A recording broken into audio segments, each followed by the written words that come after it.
Hey there, and welcome back to O-Yoroi twins.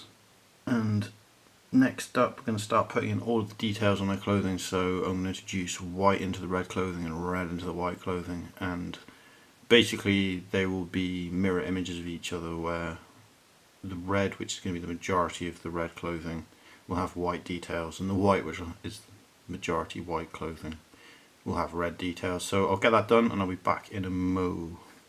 Here we have it then, all of the details are now put in. And this is them from the front. And like I say, I've done the details the same one, so one took like quite a long time because I had to think as I was doing it and work out what I wanted to make go what colours. But the other one didn't take so long. I did the red details first. And the one thing I would say is putting the red over the white, pre-shaded white, gives you pre-shaded red. That's very nice. It means that's already just a highlight. But putting the white over the red, it's not that there's much difference between the paint so much as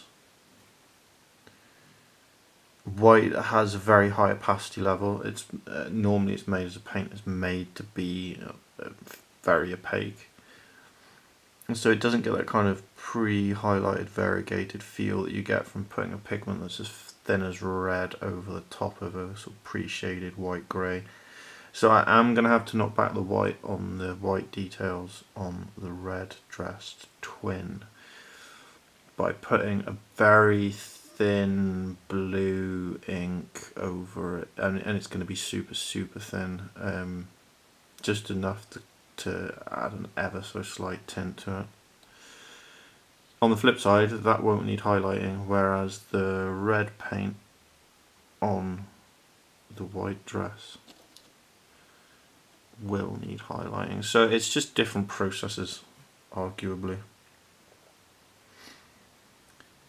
So next up, I am going to crack on. I'm going to get the very thin blue ink put on the white on the red dress twin, and I will also then run all of the red highlights over all the details on the white dress twin, but also run all of additional highlights onto the red dress of the red dress twin. So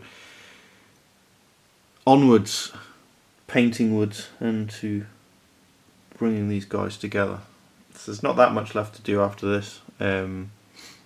Once I've got through the bulk of the clothes and all these final highlights and stuff are on, I'll just be working on the swords and the face, and then any lighting effects, and we will be done. So I'll get that done, I'll catch you in a mo. There you have it then, that's all of the reds and whites highlighted, cut back in, re-highlighted, toned back down. So on the whites, on the red dress, I knocked it back with blue, very thin blue ink, as said I would. And it was ever so slightly too much of a stain, so it covered everything in a kind of slight blue colour, and then I just cut white back over the top, so you've got that nice tonal range. And it also keeps the white separated cleanly from the red without it being too stark a contrast. So the blue creates the sort of interface, the fade if you like, between the red and the white, so you get a bit of a shaded quality there. Didn't have to do anything like that on the red on the white dress, and so that's all of those cut back in, highlighted, detailed, and the details are now on. I do think it makes the dresses look really, or the clothing look like right, if you know what I mean. And so next up, I'm going to deal with all of the dark greys, and if you can see the buckles down the front of the dresses, so like these buckles where you've got 1, 2, 3. I'm going to cut all of those buckles in dark grey, and I'll bring them up in line with the pistol, or at the same time as the pistol and the hilt of the sword. And so that'll be next up. I'm going to deal with the swords and the scabbards and all of the sort of grey work, pistol work. So I'll be back in a mo with that all done.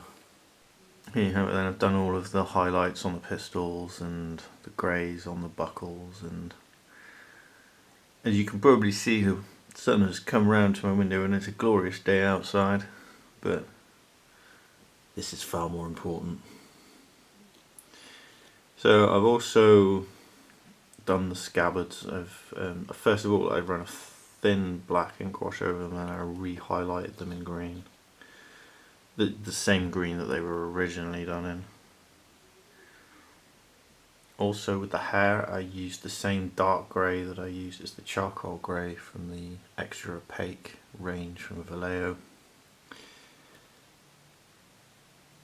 And so we find ourselves moving onwards. And then a light highlight just on the bindings for the grip on the sword.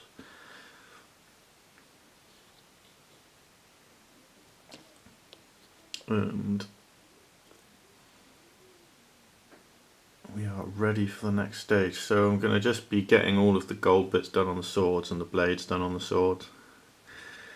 And then we're into the home run, and I'll just need to finish off faces because I haven't done any eyes or anything yet, so I always approach them with great trepidation because they're the easiest thing to mess up really, so I'm leaving them till last, and they do end up as a finishing. So I'll get the swords done, all the gold highlights, and the faces. I think next time you see them this is going to be the end of days, the end of miniatures, and they're going to be finished. So I'll get them finished and I'll be back with you momentarily. So here we have it then, the O-Yoroi twins in all of their glory, all finished up, faces done, blades done. The blades just used a lime green to run around the edges and then lightened that up with white until it moved into sort of very pale yellow, and that gave me the sort of the shiny, reflective, alive quality, the blade-like quality. In gluing these, as you can see, the day has passed from glorious sunlight into the evening. It's a very pleasant evening, I might say. It's just because the contact points on these two lovely ladies are so small, it's proved to be very difficult to get the silicone to hold them properly. Because not silicone, epoxy. Because you have to use epoxy when sticking miniatures to these kind of acrylic bases, because super glue, although it will keep a contact and it will hold in place, it will very easily shear away from the acrylic. It doesn't stick at all well. So as ever, cool mini or not, you decide. I hope you think that I've done a pretty good job of these guys. I think they've come out well. I like the miniatures, I like the poses. These are the only two poses I could get out of these gals, and I think they're both very dynamic poses. Lady in Red is our is in the actual pose the miniature's designed to be in, whereas Lady in White is in pose as gifted to her by me, which is just using these square slots on Corvus Belli miniatures for attaching the arms. So it's literally a 90 degree rotation so that the arm still fits on the square slot. So I hope you're painting loads of cool minis just the way you want them to be and doing a better job than me. I hope this has been of some interest and use to you, and thank you for watching. Have a good one and take care. Bye bye.